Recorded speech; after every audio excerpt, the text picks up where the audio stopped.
Welcome to the Golden Line, Chapter 10, the Maccabean Revolt.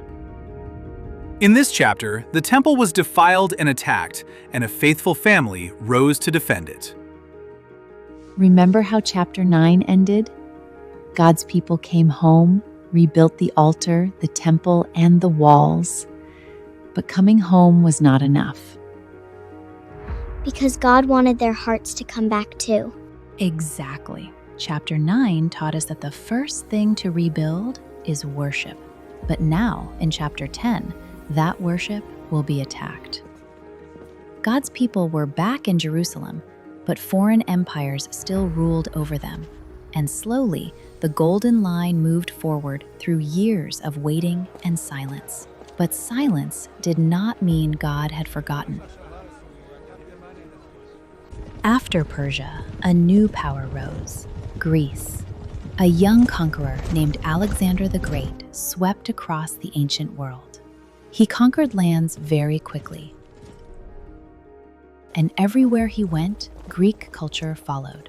Greek language, Greek clothing, Greek education, Greek ideas, and Greek ways of living spread across the world. This spreading of Greek culture is called Hellenization. Not everything about Greek culture was evil. But for the Jewish people, it became dangerous when Greek ways began pulling them away from God's law. Some Jews began to think, if we speak Greek, dress Greek, and live like Greeks, we will become successful. They wanted status, influence, and acceptance. They wanted to fit in.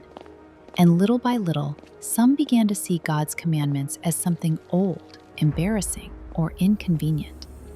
So the danger was not only outside the community, it was also inside. Some Jews wanted to stay faithful to God, while others wanted to blend into the Greek world. So before the war became a battle with swords, it became a battle of identity. Who are we? Who do we belong to? Will we keep worshiping the Lord, or will we trade our faith for comfort? After Alexander died, his empire broke apart, and different Greek kingdoms fought for power. Judea became caught between powerful rulers. For a time, things were more tolerant, but later, the Seleucid kingdom took control. And then came the great villain of this chapter, Antiochus IV Epiphanes. Who was Antiochus? Antiochus was a Sigiant king. He wanted control, money, and unity in his empire.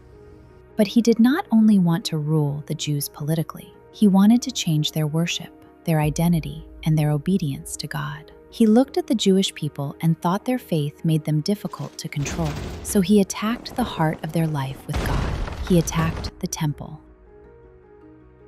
Antiochus entered Jerusalem and brought great suffering. He banned important Jewish practices: no Sabbath, no circumcision, no reading of the law, no faithful worship as God had commanded. He tried to force the Jews to offer pagan sacrifices, and then he defiled the temple, the same temple rebuilt after the exile.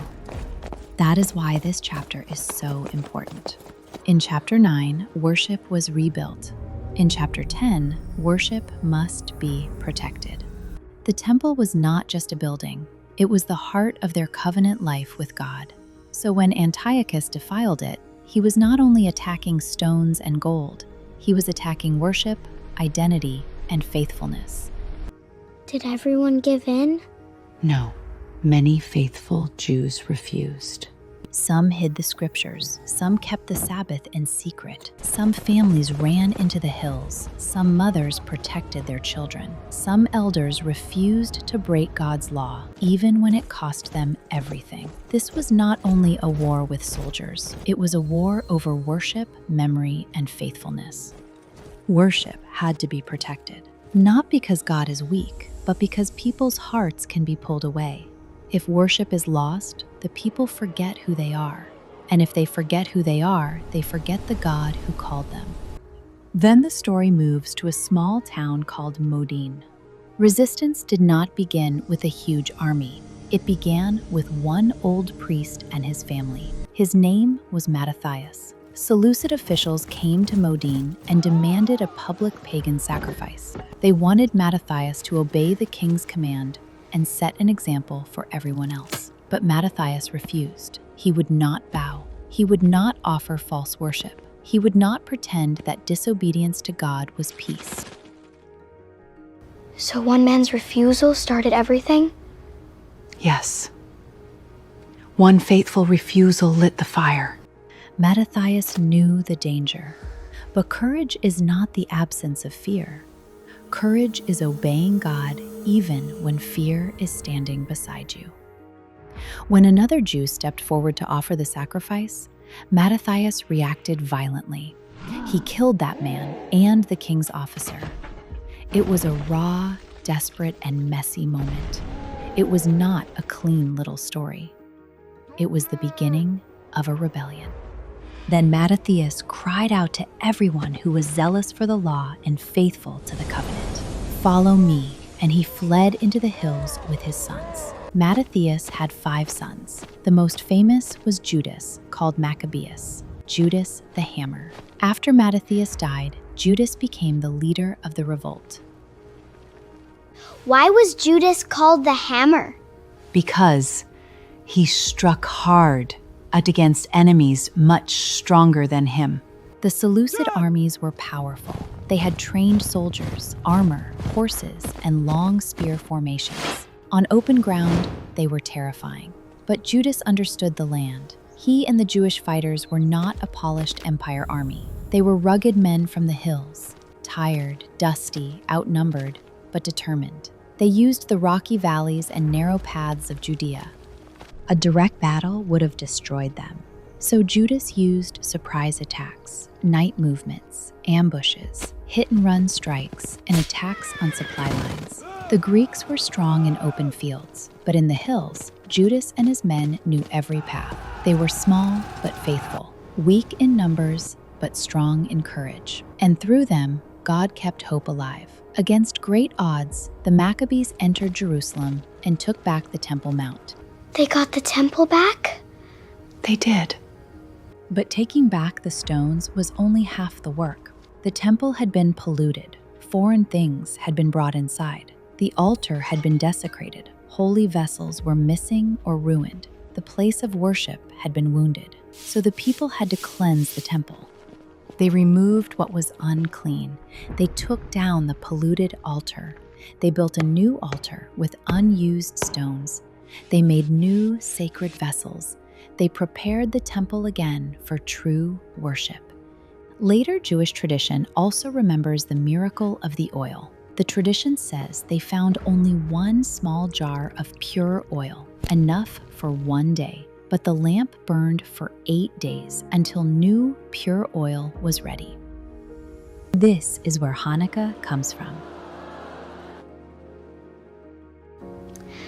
So the temple light burned again. Yes. The temple light burned again, and the golden line was still not broken. The people had defended worship. The altar was restored. The lamps were lit. The people rejoiced. But the story was not finished. They won a real victory, but not the final victory. The Seleucids did not simply disappear. The fighting continued. Over time, the descendants of the Maccabees became rulers and high priests. They are known as the Hasmoneans. For the first time in many years, Judea had a measure of independence, and that mattered. The Maccabees preserved the law, the temple, and the Jewish identity of the people. The temple was cleansed and rededicated, but God's people still needed the true temple. The lamps burned again, but the world was still waiting for the true light. Jesus. So chapter 10 is not only about fighting, it is about faithfulness. It teaches us that true worship is worth defending. Sometimes faithfulness means rebuilding. Sometimes faithfulness means waiting. Sometimes faithfulness means refusing to bow. And sometimes faithfulness means protecting worship when the world tries to take it away. Next, Rome will come. A new empire will rise. A new shadow will fall over the land, and God's people will still be waiting for the true king.